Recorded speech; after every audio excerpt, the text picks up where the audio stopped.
NottsRockCast is an association with Regular Riot.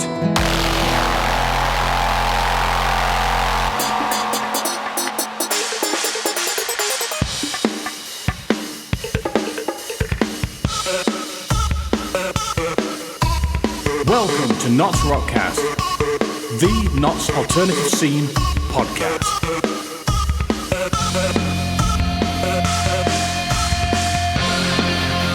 And here is your host, Jethro D, bringing you everything Notts and rock.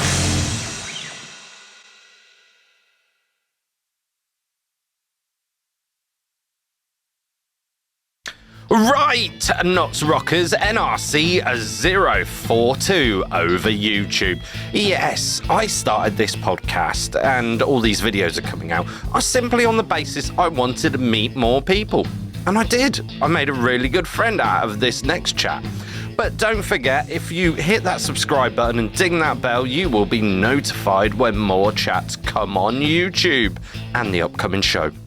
Hi, right, welcome here today. I've got Jez from Shadows Like Strangers. He hasn't read the questions, so we're going to do this one kind of off the cuff. And the nice thing is I don't know much about the band, so the questions are coming genuinely from me. So would you like to introduce yourselves and tell us what you do? Yeah, so I'm Jezza. I'm the singer of Shadows Like Strangers. We're a indie rock band kind of thing. We were allowed to say rock, but we get, everyone pigeonholes us into a certain bracket depending on what songs they've listened to. So is that something that you would rather not have, is be pigeonholed by genre? To an extent, I know, like the whole genre bracketing kind of thing is always a pain in everyone's neck, really, particularly as an artist, because you don't ever want to be, well, I know for myself and quite a few of my friends, none of us want to be kind of pigeonholed into something. You want to have that opportunity to express yourself or change the dynamics of a song. So you have indie elements or punk elements, whatever is part of your makeup as a band. If that's not allowed to bleed through, or you get kind of told off for breaking out your boundaries. Oh, that's not indie, then I hate that. So we just say rock, and rock covers quite a lot, really. It does. It's quite a grand scale. Sorry. Anyway, carry on. Tell us more about the band. So the band's been around only for a little while. We only started playing shows last December. We played Rock City Beta with Lacey, and they gave us our kind of first show, which is pretty sweet induction to the scene because we were new on it.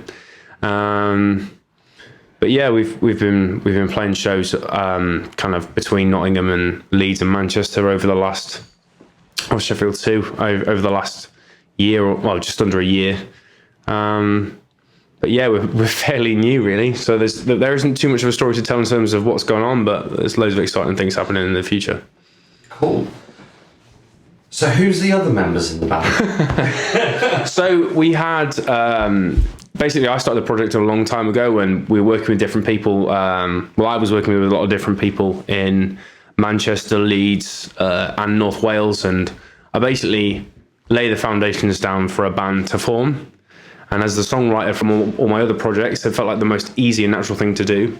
And I'm sure any other band, any other writer in another band would be like, wow, that sounds genius, because it means you cut out all the arguments, any problems that someone might have with their opinion on a song. And I guess, because we released our debut album in February this year. Yeah. And, well, I guess I could call it my own album, really. It was so easy to do because there was no arguing, no conflict of interests. And then it was a simple case of finding people that are on the same page as me and then performing. People have kind of come and gone over the time that we've been based in Nottingham, because it was originally set up in Leeds, but it was kind of low key. Yeah. And we've gone for it this time. So we're without going on too long. We've had. It's your podcast. Sorry, I've been looking at the screen. I worked out what I did wrong, and I've just changed it. I actually just clicked 1 and 1, so I wasn't getting it from that mic. I feel so bad for doing that, and I kept saying I'm a professional at this. No, I'm not. but yeah. So, where is your main inspiration for this band then?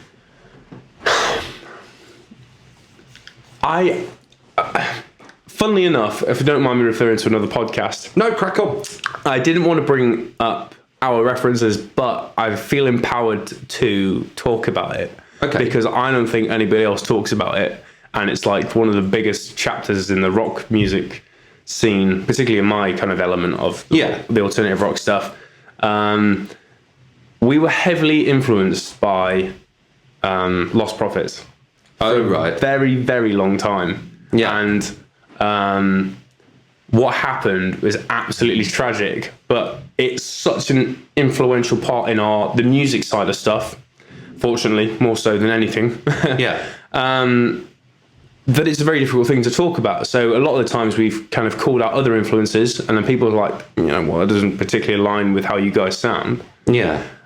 Basically, that's my influence there, and a lot of that stuff bleeds through into some of the more kind of dramatic and heavier songs. So I would say it was mainly Lost Prophets, but then you've got Linkin Park influences coming through. Yeah. Sometimes strangely Coldplay, and you get a feeder in there here and there. It's again, it's a difficult one because you end up bracketing yourself. You pigeonhole yourself. No, that's absolutely fine. I was just trying to get a gist of, like, as I say, influences and what gets you to start because you said you play guitar as well. Is there any other instruments you play? Yeah, I started on the piano and stuff, but I just couldn't get it to stick. Picked up music at an early age, much the same as yourself. My mother was deaf, so it was just like, she said, if I can't hear the birds and I can't hear instruments, this is something that my son has the opportunity to do. And then got that and didn't end up being the greatest pianist. And to be fair, I'm probably not the greatest guitarist, but I learned what I needed to learn to be able to write my own songs. And if you ever sat me in front of a piano or a guitar, I'll start playing my own stuff. I'm not interested in playing somebody else's. It's all about working out something new that sounds interesting and something that comes from my own mind, Do you know what? I completely understand that, and I really relate to that. Because I started playing guitar just off a whim. Someone on the bus went, "Here you go, have this guitar," and it was the most crappiest little encore thing ever. But I always say to people, I really don't like playing other people's songs, so I definitely relate to the fact that you are really interested in playing and creating your own music. And that is a nice story that your mum basically has pushed you into doing something that she can't. Yeah, well, it's a weird one. It's I don't want to borderline that kind of the X Factor sob story of, my cat's got cancer and this is why I need to win the competition. But for me, like, my mum didn't hear, and it just, drove me to be more successful. And there's times where, for instance, my father will remind me, your mum would be proud of you because sadly she passed away when I was younger. But it was a case of people are always reminding me here and there and that, and it's just like something that stays with me. It's quite a good story to have, but it's also kind of it's a real buzz for me. You feel whatever I feel I'm achieving, I feel like I'm achieving it for the two of us. Oh, that's really good. And that I'm guessing that's displayed when you play on stage as well. I do go a bit mental, yeah. Yeah, good. There's definitely two people's energy in there at times. Doesn't matter if I'm singing in tune or not. We do go a bit OTT. I feel like I'm more of a front man than a singer. I can sing in a studio for sure. Yeah. So I go, it goes up. My energy levels go a bit crazy, and I do enjoy myself. Oh, that's cool. So you're originally from Notts? I'm nomadic as hell, and I can't say where I'm from because I've lived in too many different places. Oh, fair play. Cambridge, Wales, Chester, Huddersfield, Leeds, now Nottingham. So you name it. You can choose wherever you want. Okay. How about I ask someone else? What brought you to this city then? Oh, my partner, actually. And I was on the phone to her earlier and I said, shall I try and mention your band in something? And now I get the perfect opportunity to do so. I didn't know. Go ahead. I was lost in Leeds. I didn't know what I was doing with my life at a certain point. I was trying to set the band up and stuff, and nothing was taking traction. Yeah. Started talking to a girl called Jess Matthews, my partner. Yep.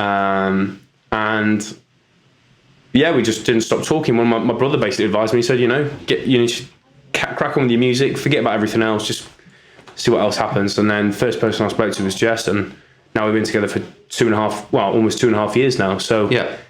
She's in a band called Jetlines locally. So Okay. we've the music, I guess, has kind of controlled my life for the last, 12, 13 years. And it's taken to be where I am now. So I'm in Nottingham because of the music, and Nottingham has also given birth to Shadows Like Strangers as a full band playing show. So it's been great. Oh, that's really good. That's really honestly, this is so inspiring right now. Wow. Okay, my head's kind of blown. So, what is your profession outside the band? I've done, as I'm sure you'll relate, most musicians do everything they can to keep the music going as long as they can, but will also try, the hand at whatever profession. And the weird thing is, I've tried so many, I've been, I've worked jobs where I've been doing door-to-door knocking as a window cleaner. Oh, right. Or I've been working, I've done, temp jobs working for Cambridge University or something like that. I don't have a particular trade, which is an absolute, in this day and age, weirdly enough, it's kind of gone full circle. Like the trade is massive at the moment. Yeah. And I do a bit of like kind of part-time stuff with songwriting for other artists. So I do a lot of like hip hop production, or I'll work. Yeah, basically, I can't tell you everything. There's so many different things. So like with most artists and songwriters and stuff, you're a grafter outside of the music to make sure that the music is being produced. Yeah. Would you say that? Yeah, 100%. It's paramount in my life. If I don't have the music, I don't have anything to go on. I feel like I probably do, but in my head, it's so important and integral to the way I live.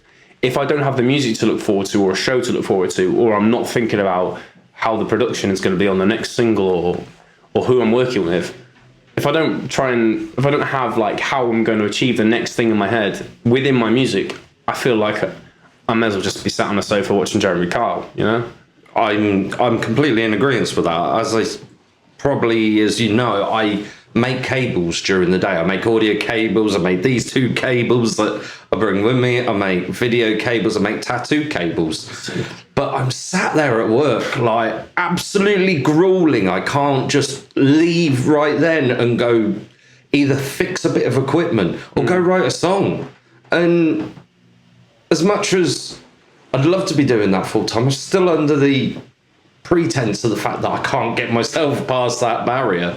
So hearing that you have just gone out there and earned the money to carry on the music is amazing, because a lot of people will just not. Yeah, it's very easy to give up. And to be honest with you, I could probably say that over the last 2 years, I have definitely found moments where I thought I was going to give up. I've personally had. I'm not scared to talk about anything, by the way. So that's fine. I was. There is a question coming up related to this. But I've been out of work for almost 2 years in terms of full-time work with chronic pain. So my music has more than ever has been an absolute kind of escape from that. And so I speak to psychiatrists and all sorts, and the one thing I say to them is that the only time I'm ever out of, I can't feel the pain, or I'm not worried about, anything in my life at the moment, because it brings on, having, I don't know if you know, but there's a lot of kind of mental side of stuff that comes from like physical side of things with body pain, etc. So I know that very well through other friends. Oh yeah, suffering with like the likes of ME and stuff like that. Crikey, or is it MS? I can never remember the two. No, there's so many things that we can be suffering from in this day and age as well, But yeah, the music is the only thing that really truly takes my mind off something. So I'm not trying to be like the most empowering bloke on this podcast ever. But no, that's fine. But it's it's massive. But I forgot the main question, to be honest. Just went off on a tangent. It was about profession. Yeah. But okay. I do like to ask. Well, this usually is the last question, but I might as well ask it now. Yeah. What hurdle primarily have you personally faced, and how did you overcome it? Seeing as you're talking about chronic pain.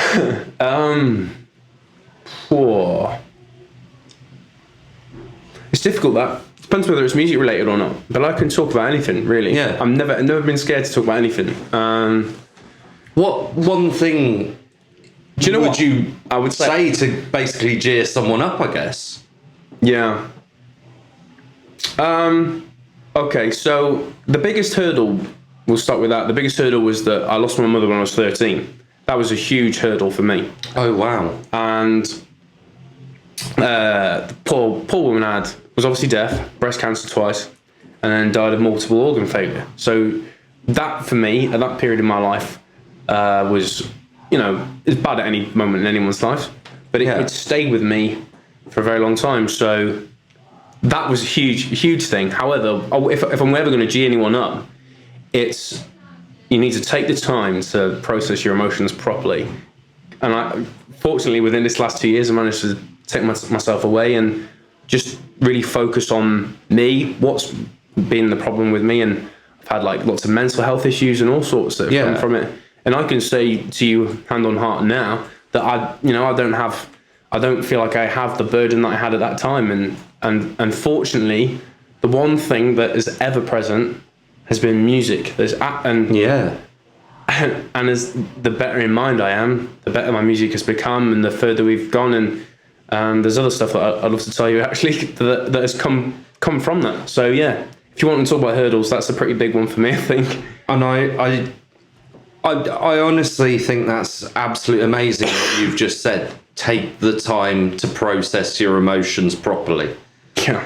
Because I see it in so many people these days that something major will happen or something smaller will happen. I'm not going to say smaller, but but something will happen. Let's put it that way, because there's no levels. Everyone's levels are different. But when something happens that's life-changing, they don't take the time or get the time. And, we're not robots. Yeah. I think that's brilliant to say that you took the time and away to process what had happened and come out better on the other side, I'm hoping. I mean, if you don't mind me elaborating, I feel like in our society and stuff, it's we're all, I'm the same. Everyone has become kind of judgmental. We're all kind of scared of change,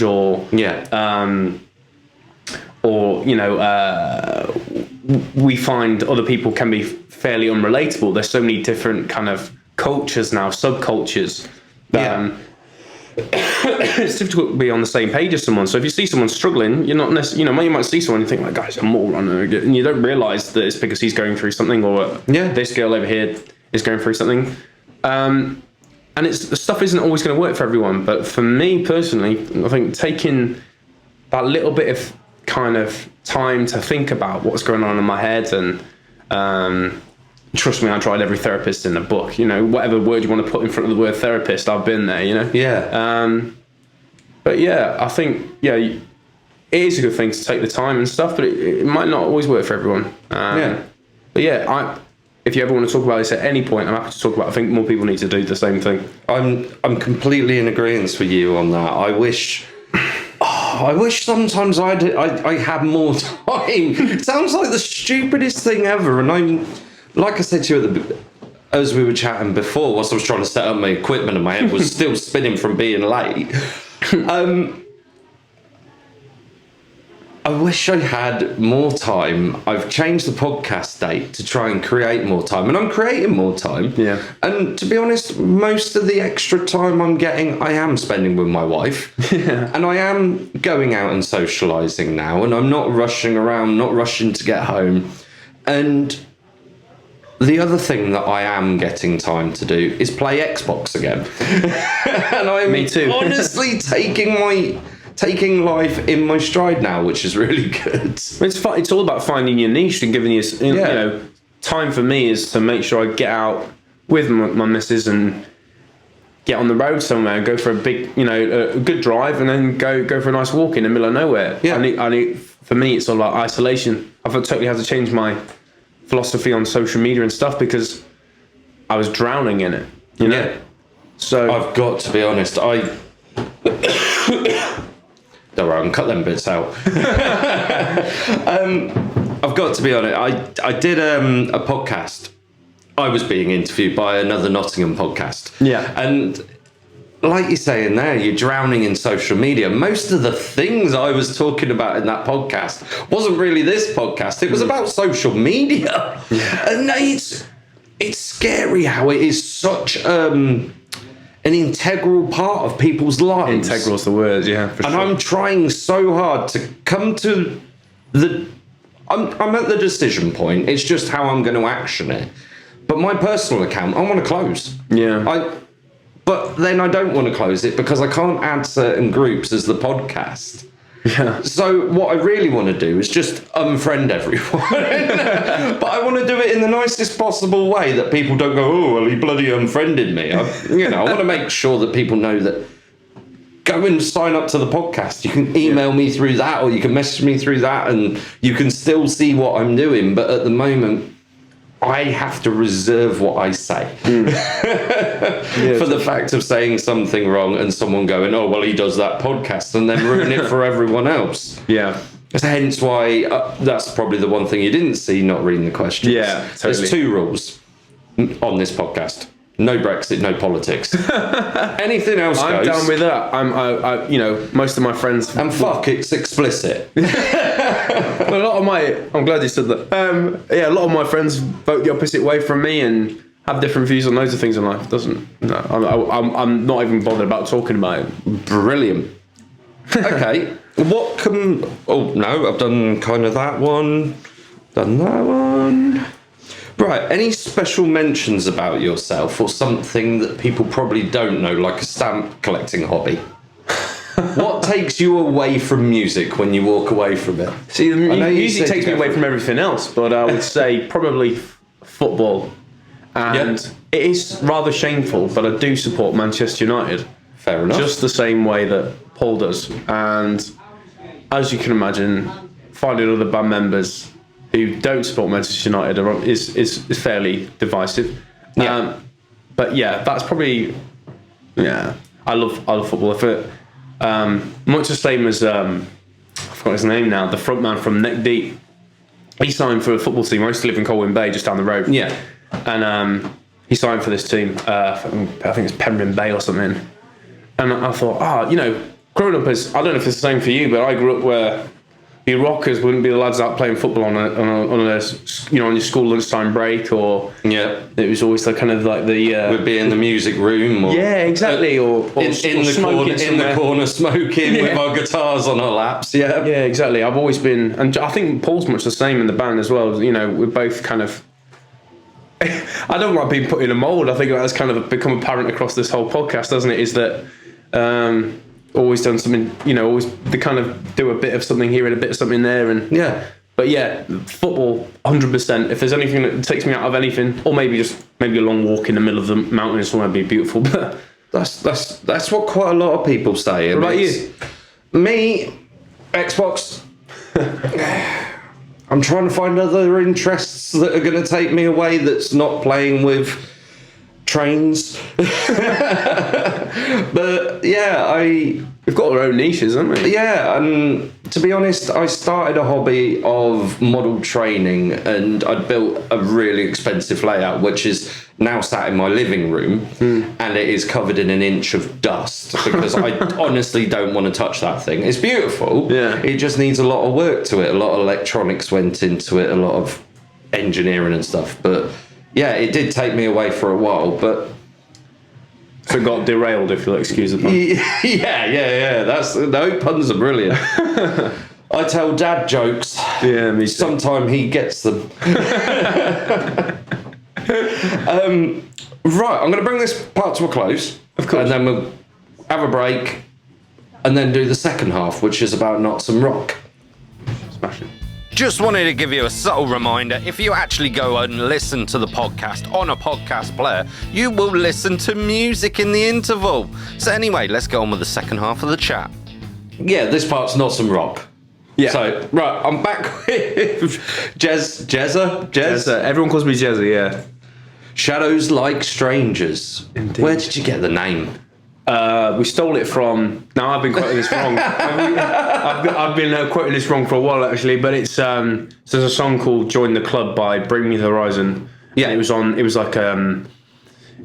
EP, like a bonus EP for the Sempiternal album, and then there's just a lyric in it that said like "Shadows like a stranger," and for some reason it just resonated. I think for us, well, for me, because I named it, it was just a case of, having a shadow like a stranger is like, do you really know yourself? Do or you're casting a shadow is often they say is behind you, it can be in front of whatever, but the idea of you're not always a representation of what you've done in the past, and things like that. So it's a fairly interesting one. That's cool that it resonates with you as well as it's a cool name. Yeah, I wasn't even scrambling for a meaning. I was just trying to make sense of Ollie Sykes' lyrics, or whoever's lyrics it was. Yeah. And then came up with my own conclusion, and it just worked perfectly, and it represented something that needed a name at the time, so it worked quite well. That's cool.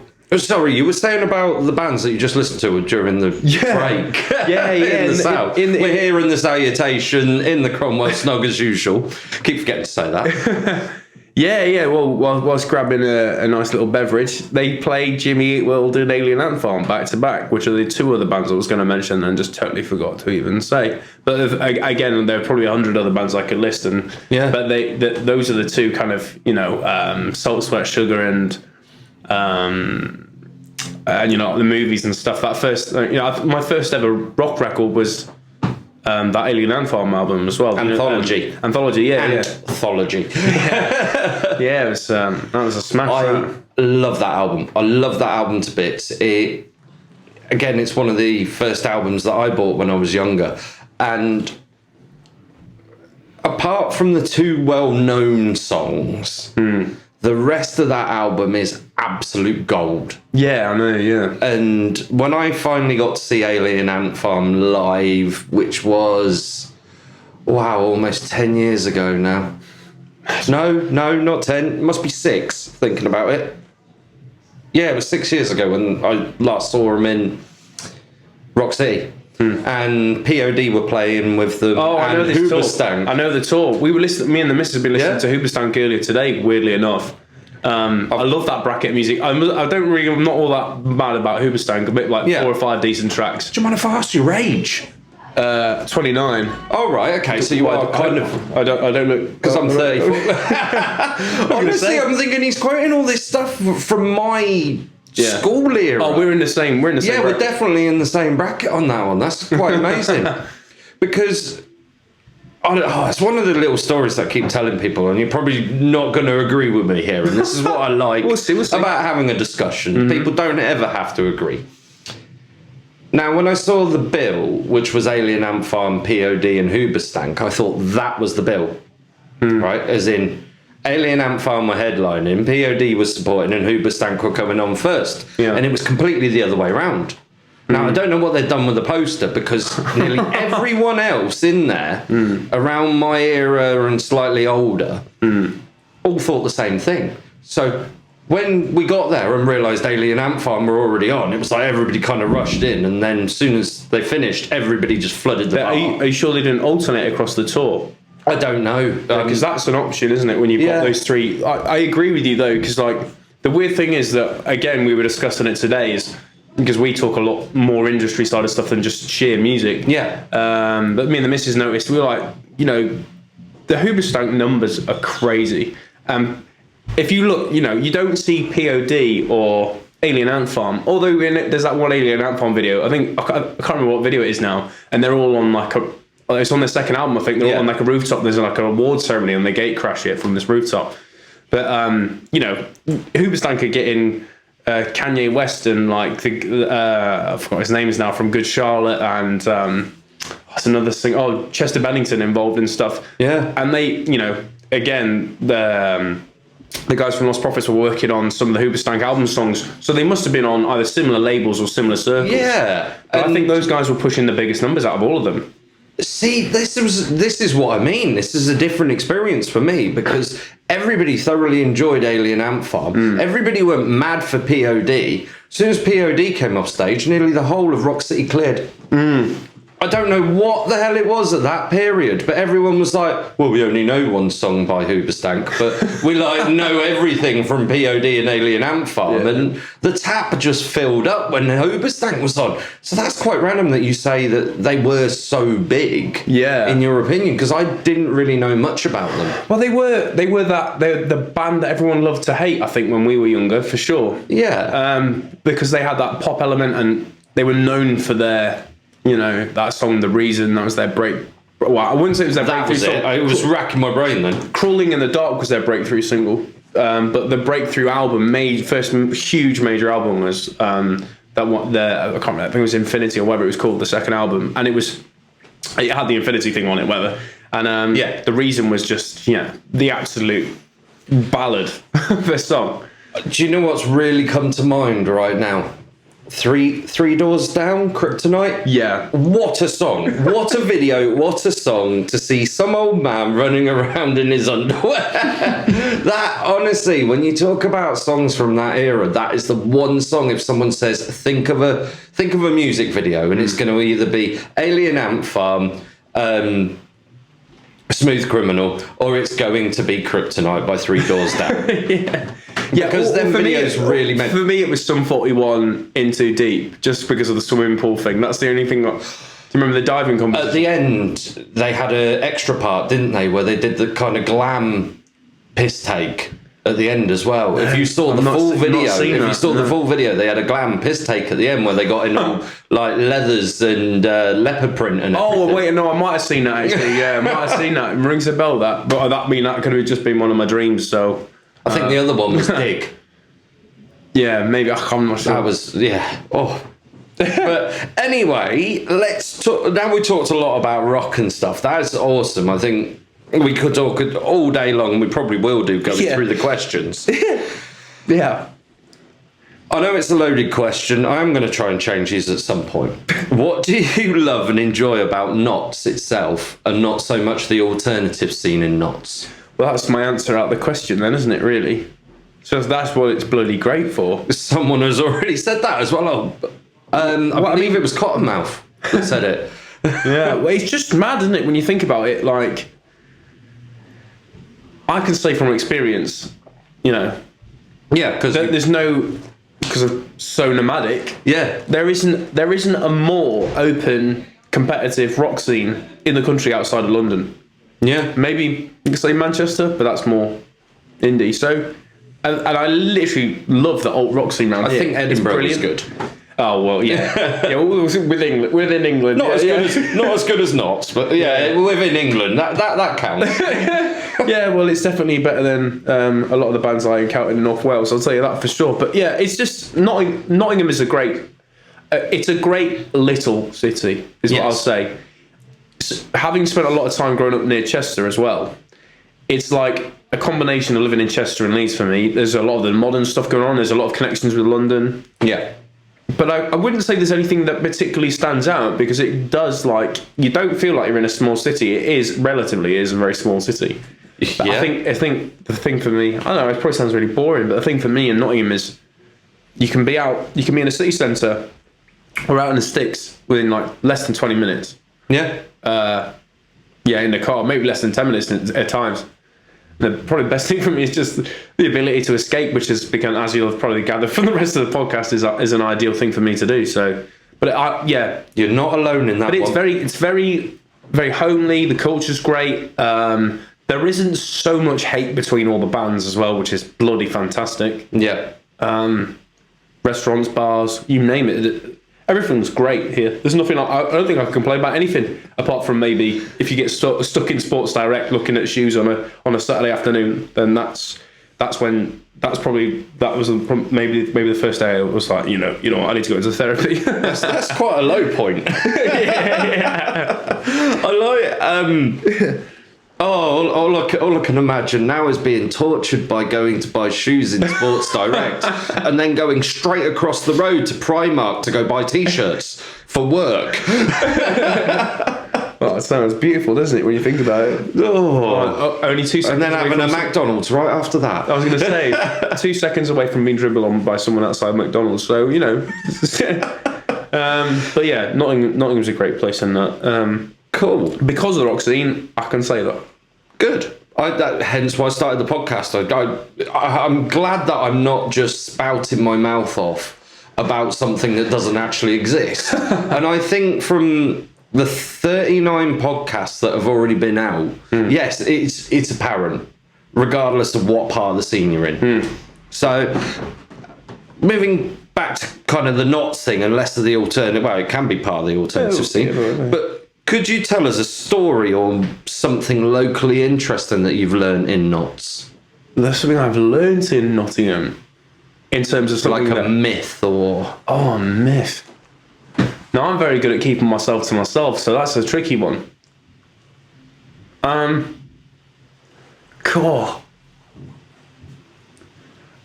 I don't think I know anything. I mean, are there plenty of things that I'm missing out on? There's loads. You are just... Everyone listening right now needs to go back through every podcast because there's always been something. Like the fact that supposedly there was 3 women to every man, and there was a guy who did architecture. The Salutations, the only place that can positively confirm that Dick Turpin was here. And the list goes on. Well, I'm glad I didn't have an answer for you, because I feel like those answers are way better than mine, and I don't really have a place in this podcast anymore. No, but that's cool. No, it's I'm sure. Give it some time, I'll learn. But I'm new to the city, so it'll take me a while, I think. Well, then, how about so far? What's your most favourite part of Notts or Nottinghamshire?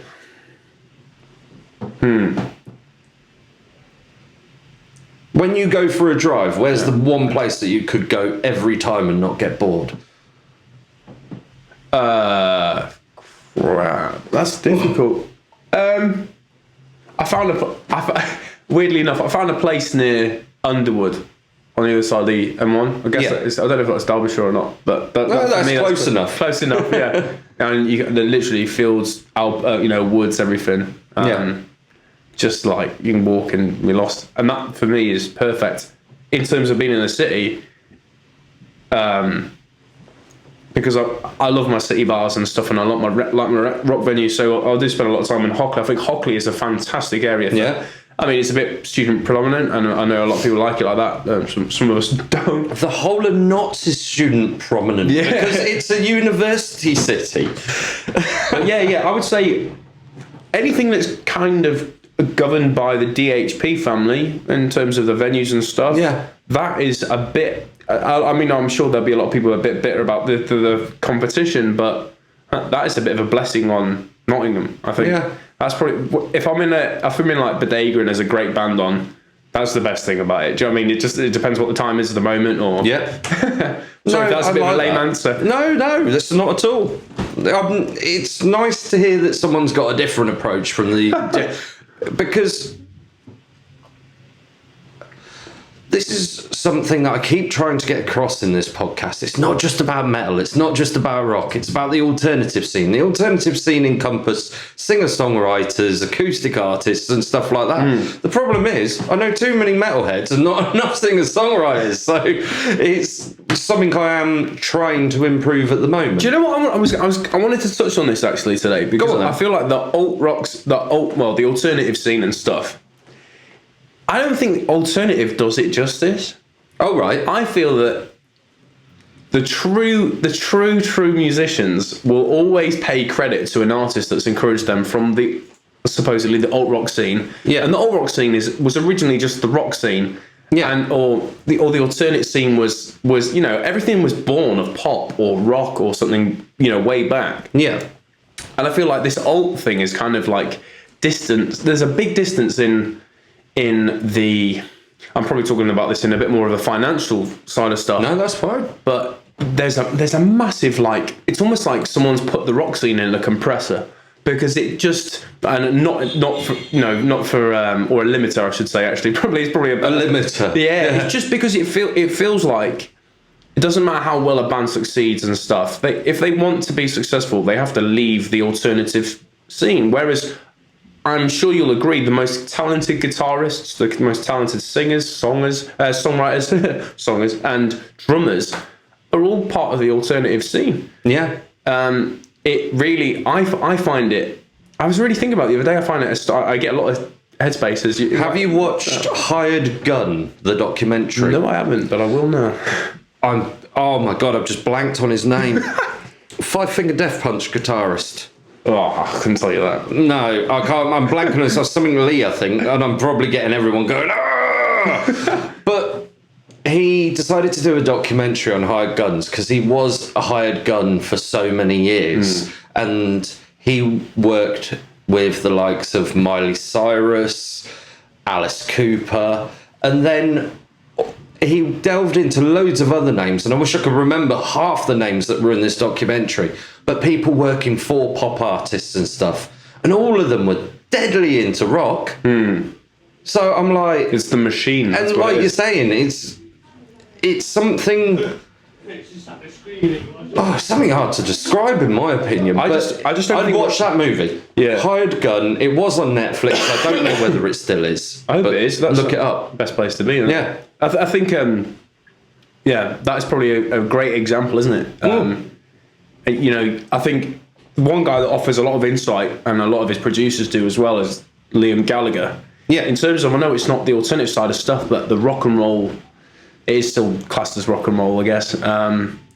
But all these guys, all these people, you know, for a rock band, their breakthrough is always their own endeavor, essentially. Yeah. Unless you work with a producer that's willing to put you through, and I've heard of a lot of instances, like Stand Atlantic, for instance, and stuff. If they didn't have that opportunity with a fantastic producer, and they weren't, I guess they have to be committed to the idea as well.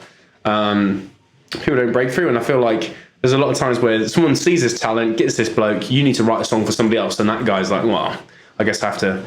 I think that's more of a situation of, you feel like you have to kind of sell your soul, really, because you're like, I have to put all my hopes and dreams into somebody else, but I'm still going to get paid for it. So it's a tricky one. I could talk about that for hours. Honestly, I was listening to the podcast today about the mastering engineer that's moved to Nashville, and I can't remember what her name is now. And oh my god, I'm forgetting everything this evening. Anyway, I was listening about this mastering engineer, and she was saying about the fact that artists are getting ripped off left, right, and centre. As much hard work they put in, someone else in the music industry is earning twice that for your music. Would you agree with that statement from what you were saying? It depends what kind of, I guess perspectives are different everywhere, because there is no set way of being successful or working for us. You know, no record labels run exactly the same as the other. So you couldn't say that for sure. Maybe, you know. Well, if we talk about online streaming, I think that's a definite for online streaming. We've heard a lot of people talking. The big names are talking about the big, Spotify and stuff. You know, the way that was set up is they're keeping so much money back. I forgot. I was listening to a podcast recently as well. This is the name of the podcast I was going to drop early was the Sappening podcast that's done by Sean Smith of the Blackout, and they always talk about those kind of things. Oh, right. This is in a similar nature, but obviously they didn't have it's very kind of, it's broad. They talk to all these different artists that come through. They're always talking about, you know, people. Joe Rogan does the same thing. He spoke to the Black Keys. It's the idea of, you know, people, you are getting screwed. Someone else is making someone. I think the idea of you getting screwed is probably the correct one. Yeah. But you're not always. There's not always someone making twice as much money. I think if you're working for Miley Cyrus, she's going to be making twice as much money than you, and you're going to be putting like 20 times the effort for sure. I agree. Well, yeah, definitely. But wow. Okay. I'm trying to get my head around this conversation now on a Monday evening. I'm a mess, I know, I'm sorry. What? No, I think it's brilliant. I'm just trying to find the right words. You've really blanked me now. You might have to have another podcast, but okay. Let me ask you another question then. What is your most treasured musical object? And it doesn't have to be an instrument. It actually is my electric guitar. I've got a Washburn BT2. They made, don't know, I think they made like 11,000 or something, and then just stopped producing them after a certain point because they made like, I can't remember what it was, the guitar that came after it. My stepbrother gave it me. as a birthday present when I was 14 and just started playing guitar. And that's BT, you said? Yeah, Washburn BT2, I believe. Okay. Or I've got no idea. No idea whatsoever. But it's... no, I'm just wondering so I can look it up later. Yeah, I'm wondering if it's come before or after my GV8. But it's... The neck on it is beautiful. I've written so many songs on it. Yeah. Whether it's been for hip-hop artists. So I used to work with hip-hop artists in the States. So for me to be able to say to them... They're like, oh, this sounds amazing. And you're like, I was going to do an impression of them, but I didn't bother. But it's like, this is amazing, man. And I was like, but like, that's come off this crap guitar. And I recorded it in a kitchen in Huddersfield, you know. So that guitar, and then, it helped me write all the songs for the album that we released in February and a lot of the stuff lately as well. So, yeah, that's my prize thing, because I think without my stepbrother giving me that for my birthday when I was 14, or 13 it might have been, I don't think I'll have ever pursued what I've pursued up until today. That's amazing. That really is. Wow, I'm amazed at this. I want to pick up on the fact you said about the neck on it. So hence why I was asking about the name, so I could look it up, because my Washburn, the neck and the headstock is absolutely beautiful and plays really well. And I really need to get around to refretting it because there's like proper concaves where the E string's dug in. So, well, I don't think it's been played in E in about 11 years. Yeah. So it's possibly we're C about and the same D. bracket. When I went to university in 2008 and I down-tuned my guitar to drop D. Yeah. And then played drop D for a long time. And then it was in we play in some weird, it's not drop D flat, but it's drop C sharp or something like that. Or whatever you call it, D flat. I can't remember what it is now. I tell you what, one thing will become evident is I don't know anything about music. I just write what I hear. Oh, that's good. Yeah. But with that Washburn, it is a beautiful guitar. The neck is beautiful. It's just it's smooth. It's so perfectly cut. And it doesn't. It seems narrow, but I can't even describe it. You know what? If I ever come in again, send me a picture. Send me a picture so I can put it in the show notes. Because I think everyone's wanting to know. It's a very unique looking guitar, and I mean, I wouldn't take it on the road, but it definitely holds a place in my heart, I think. Okay, seeing as you was just about to get onto the point of your writing style. Well, at least I think you were, because you like you say, you don't know anything about musical. So I'm guessing you don't really know scales or. Well, yeah, I learned it all when I was younger, but it's just. But I don't. I literally write music. I'll pick up an instrument and I can play nearly every instrument because I'll use my ear to make a song. Now, the song might be a little song, it might be a large song. It's all dependent. I have never been taught piano or keyboard. I literally will just put my hands on and I'll work out a melody. Is that the kind of style of writing that you do?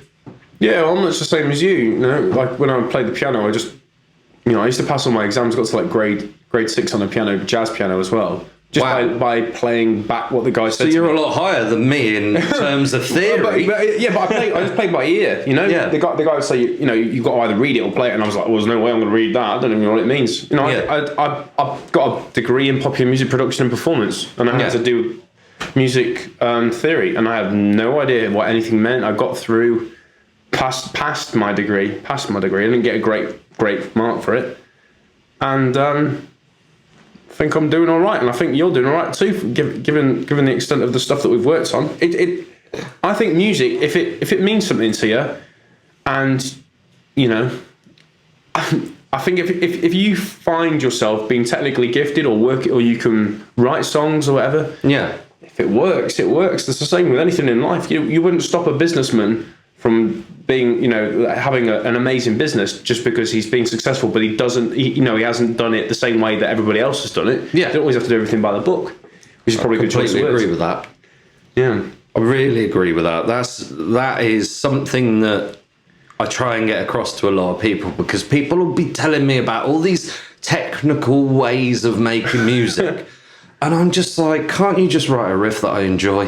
That's the be all and end all. I don't need to know that it's triplets. I don't need to know that you've double tapped something. I just literally, I believe in the old adage of there's two types of music. Yeah. Good music and bad music, and it's your decision which one it falls into. Yeah, totally. No, you're bang on that. That's spot on, mate. Okay, can you name your most influential band? Oh no, we've kind of touched on that in the first subject. But what would be your personal influential band or artist? I could say right now, for just doing the things that we've done, emulated a lot of the stuff that they've done, not in terms of sound. Yeah, would be The Neighbourhood. I don't know if you've heard of The Neighbourhood. No, I haven't. The thing with The Neighbourhood is it's another thing where you would, their reach is probably bigger than Hoobastank's. Wow. Okay. But and obviously, given that now you understand the kind of level that Hoobastank achieved, particularly in the States, it might be still a little bit surprising. But so The Neighbourhood are a band from California. I think I can't remember if they're from Long Beach or not, but they're they were nothing. I saw them in 2010 playing in the Ruby Lounge in Manchester. They were on £5 a day each to live off. That's what their allowance was, and they were a nothing band. I didn't even get you a pack of cigarettes now. Well, exactly. Well, yeah, just about give me the drink I just bought in the intermission. Yeah. But they're a huge band, and they have a very specific way they like to do stuff. They explore different sounds. They don't bracket themselves.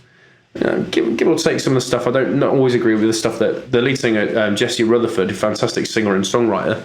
Yeah, I don't always follow his direction, but hugely influential for just the band as a whole. From your social media stuff to even guitar tones or delivery or lyrical content.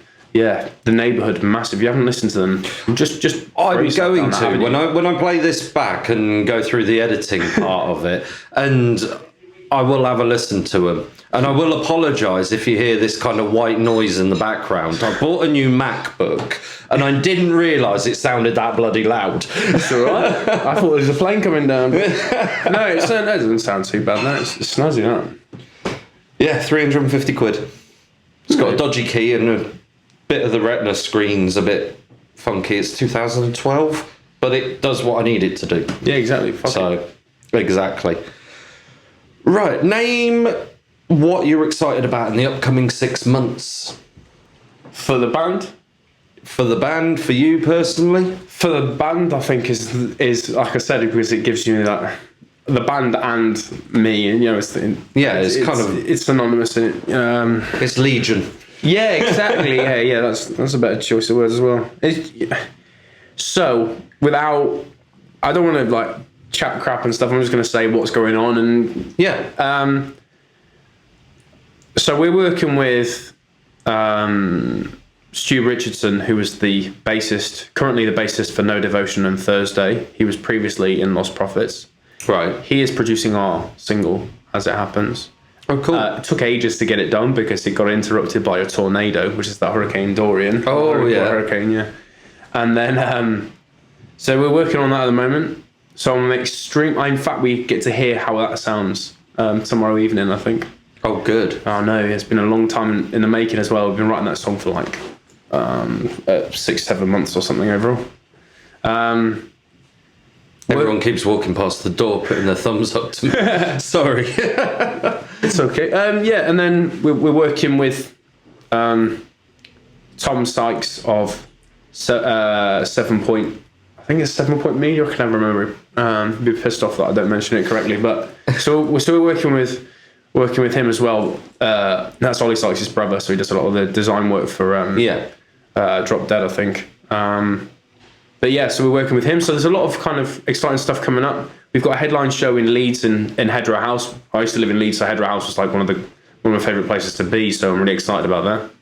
So that we're playing Hedra House on November 9th with 2 great local bands. Yeah.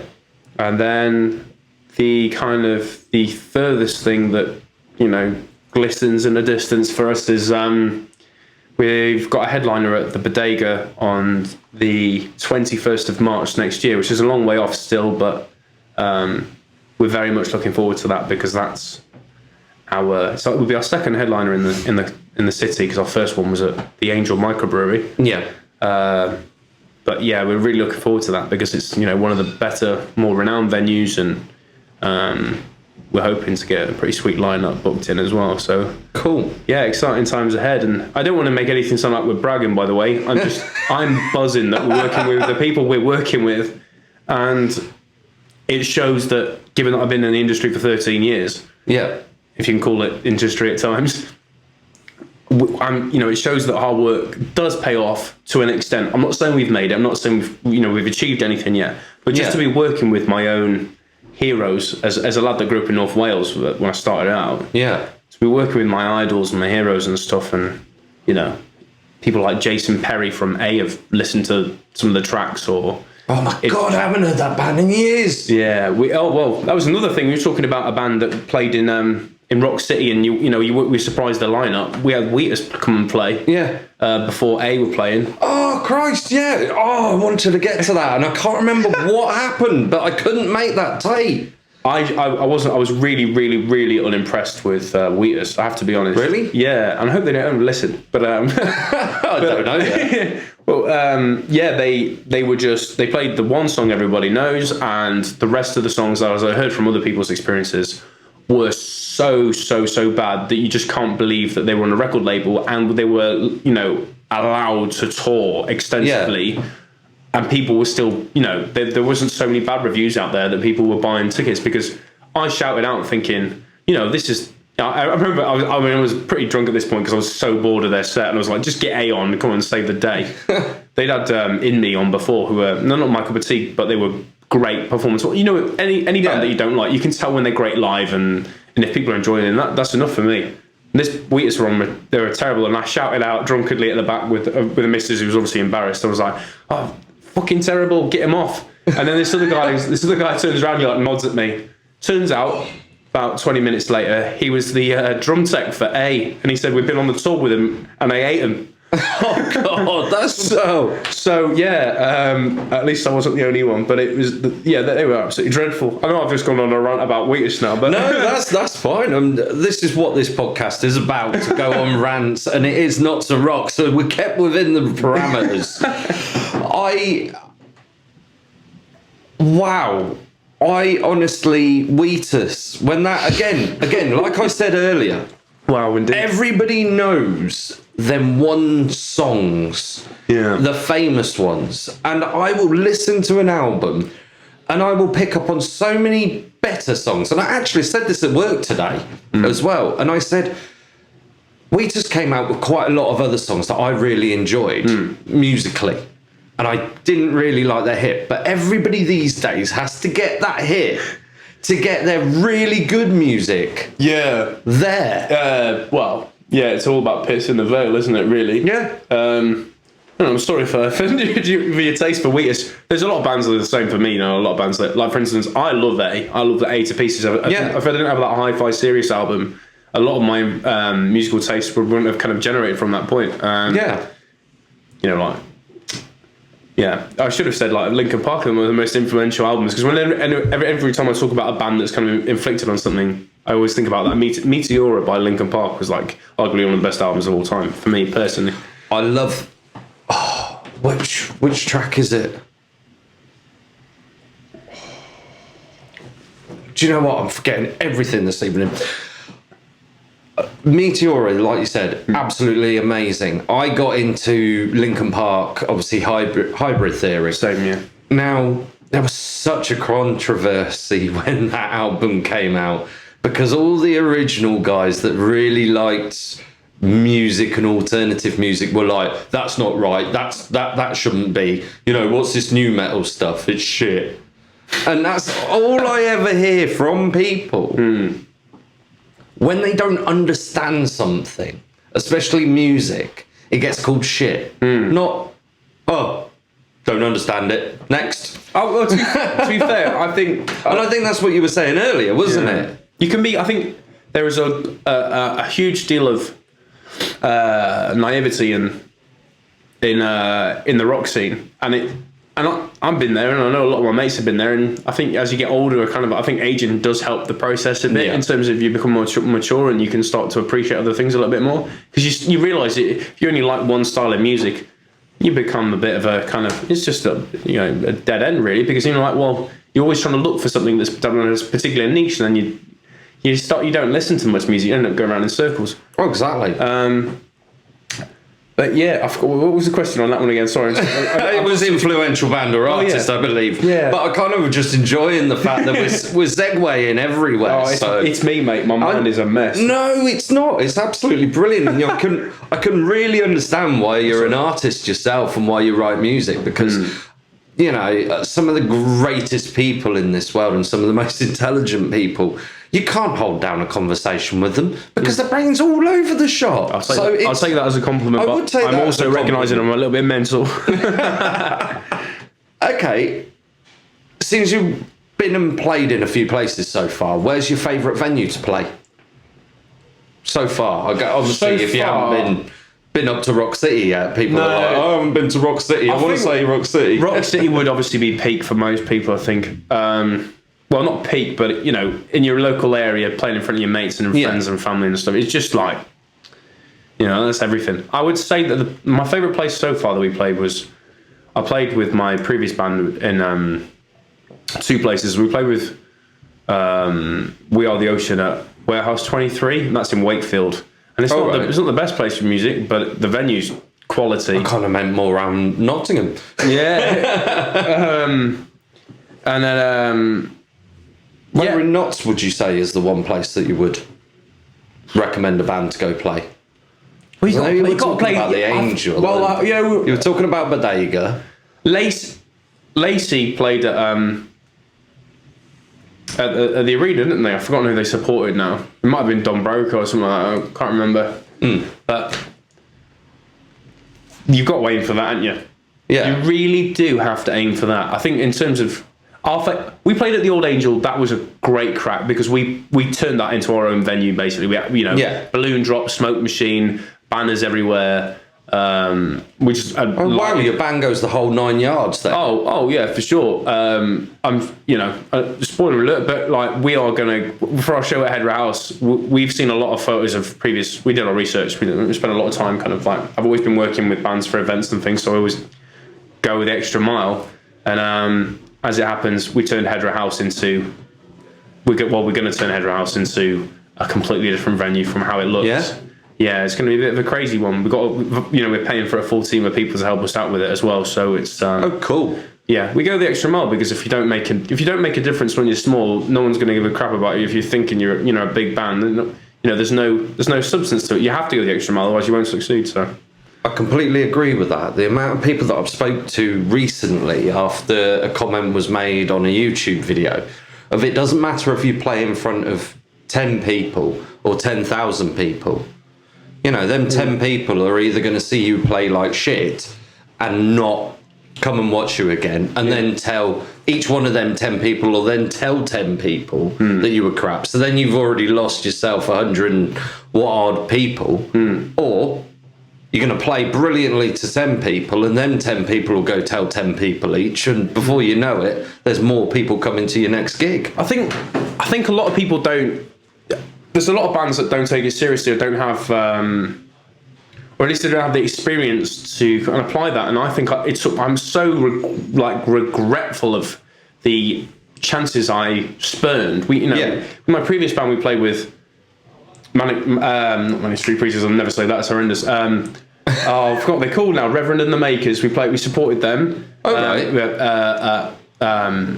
in Sheffield, and then I played with Marmozets with my other band, and going through all that, I'm thinking I should have made the most of that opportunity. I could have really broken through and pierced the veil, like I said before. But as it happens, only after 13 years or so of being involved in the industry and knowing engineers that are touring with Whilst She Sleeps and stuff, it's only now I'm starting to learn these things from little people and really paying attention to stuff. And you really do. If you don't go the extra mile and do your research and go one up, and I don't know, I feel like you're just not going to get anywhere. No. No, I completely agree with that. I honestly do. Okay, I'm going to wrap this up if you don't mind. Of course. So I'm going to ask you the last question, and I know it's as loaded as hell, and I don't give a fuck. Right? But what, in your opinion, makes the Notts alternative scene great?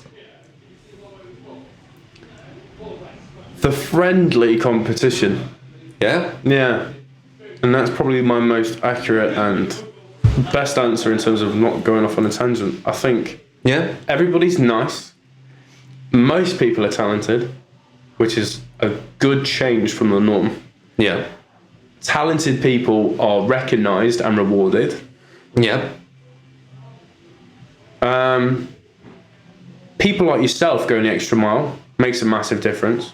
There's a lot of no, it's true, and that's why I'm always happy to talk to you at any time. And the same with and I'm not, you know, not to say I don't want to make you feel insignificant, but in terms of if anyone ever comes to talk to us, we're happy to give back, because you know that I know how hard it is to have a podcast, and you know how hard it is to have a band.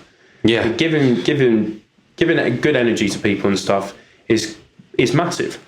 For me, for sure. If I don't give good energy out, I'm not going to get it back. I just know it's not going to happen. Yeah. So, with the rock scene around here, I think there's just good energy. If there's bad energy, you don't see that band doing well. No. And that's what I love it around here. I love the music. I love the people. I love the drinking culture. I'm going to put my hand up now. Hence why I've had orange juice and lemonade tonight.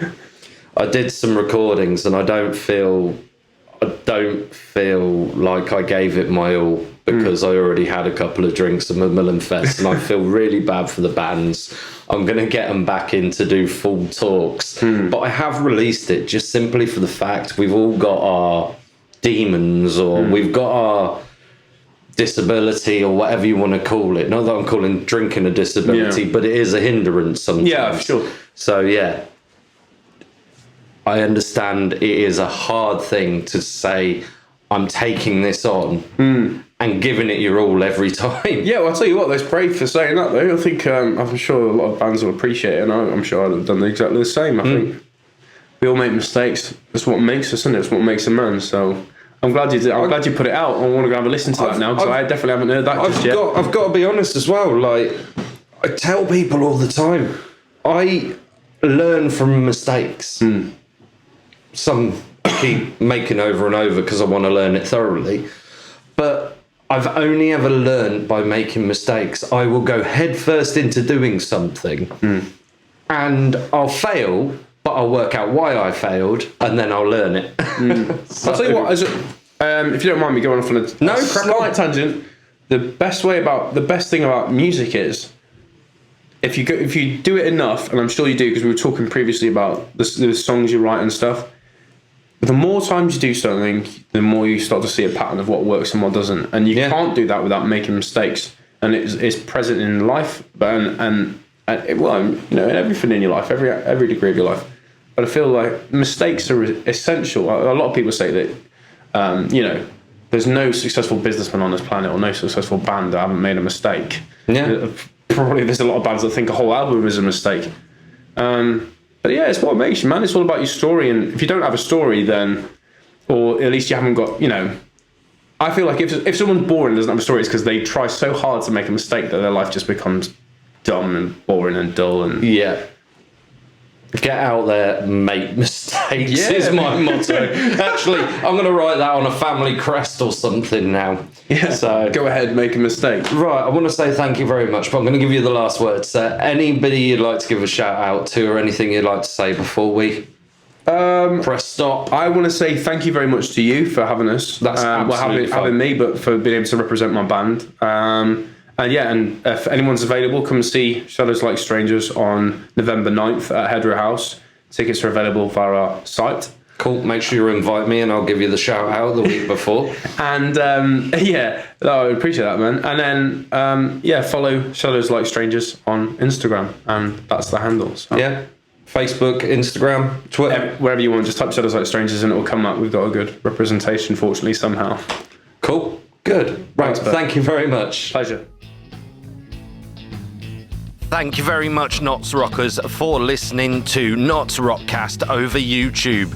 If you would like to check us out on your favourite podcast player, please search NottsRockCast. And don't forget, if you're on social media platforms, give us a like, give us a share. You'll find us at NottsRockCast. Anyway, till next time, keep it Knots, keep it rocks. NottsRockCast is an association with Regular Riot.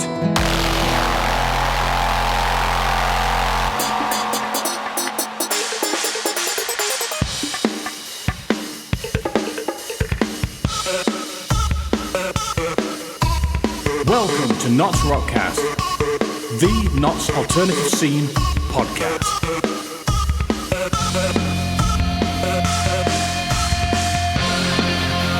And here is your host, Jethro D, bringing you everything Notts and rock.